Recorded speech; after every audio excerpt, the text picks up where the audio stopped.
আম্মু, খাবার দাও, খুব খিদে পেয়েছে। সাইফুল, নিজে নিয়ে খা। তুমি থাকতে আমাকে নিয়ে খেতে হবে কেন? আমি কি সারা জীবন থাকবো নাকি? ধুর, এসব কি বলো? এসব আর কখনো বলবে না। বলবো না তাহলে একটা বিয়ে করে আমাকে বৌমার মুখ দেখা। কি বলো? আমি সবেমাত্র অনার্স ফার্স্ট ইয়ারে পড়ি, এখনো পিচ্ছি একটা পোলা। আমাকে কি কেউ মেয়ে দিবে? তুই শুধু বল বিয়ে করবি কিনা, বাকিটা আমার উপর ছেড়ে দে। না আম্মু, আগে পড়াশোনা শেষ হোক, তারপর দেখা যাবে। তাহলে নিজে নিয়ে খা। এখন পড়লাম এক জ্বালায়, আম্মু চলে গেল। সাইফুল নিজেই নিয়ে খেয়ে নিল। তারপর ওর আম্মুকে বলল, আম্মু, বাইকের চাবিটা দাও তো। চাবি তোর আব্বুর কাছে, যা নিয়ে আয়। আমি পারবো না। তুমি না আমার ভালো আম্মু, নিয়ে দাও না প্লিজ। পাম দিস না, পাম দিস না। তোরা ফোলা ফাইন বলেই আমি শেষ। আম্মু, তুমি তো তাহিরি আঙ্কেলের ফ্যান মনে হচ্ছে। এই চুপ হতচ্ছাড়া। একটা ডায়লগ মারলাম, তাও নাকি কন তাহিরির? না আম্মু, আই অ্যাম এক্সট্রিমলি সরি। তোমার অনেক ক্রিয়েটিভিটি আছে। এখন যাও, একটু চাবিটা নিয়ে আসো। আচ্ছা যাচ্ছি, কিন্তু আজই শেষবার। আচ্ছা ভালো আম্মু।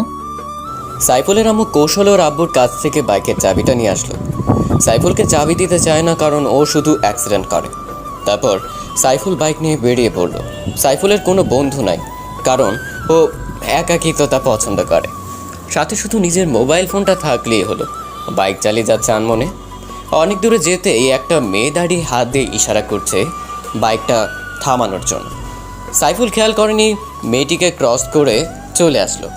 একটু যেতেই মনে পড়লো মেয়েটির কথা, হয়তো তাকেই ডাকছিল। সে আবার বাইক নিয়ে পেছনে ব্যাক করলো। মেয়েটির কাছে এলো।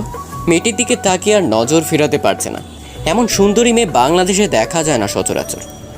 বাংলাদেশের মেয়েগুলো তো সব মেকআপ সুন্দরী, আটা ময়দার ফ্যাক্ট। মেয়েটির হয়তো ফরেনার, একেবারে শ্বেতাঙ্গ, মনে হচ্ছে বরফের রাজ্য থেকে পালিয়ে এসেছে।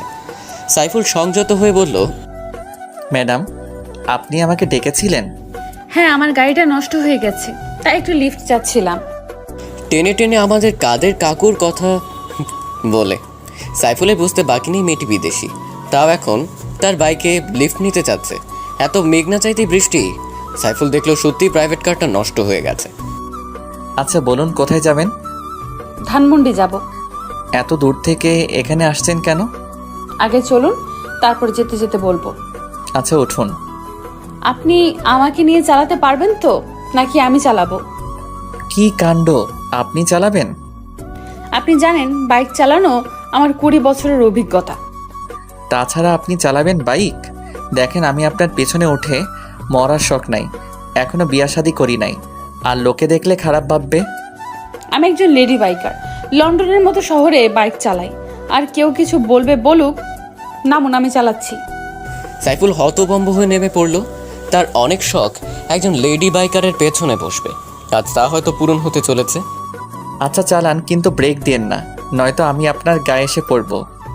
সেটা একান্ত আমার ব্যাপার, উঠুন, নয়তো একাই চলে যাব। কি ভালো, যার বাইক তার সাথেই ভাব নেয়। সাইফুল উঠে পড়ল।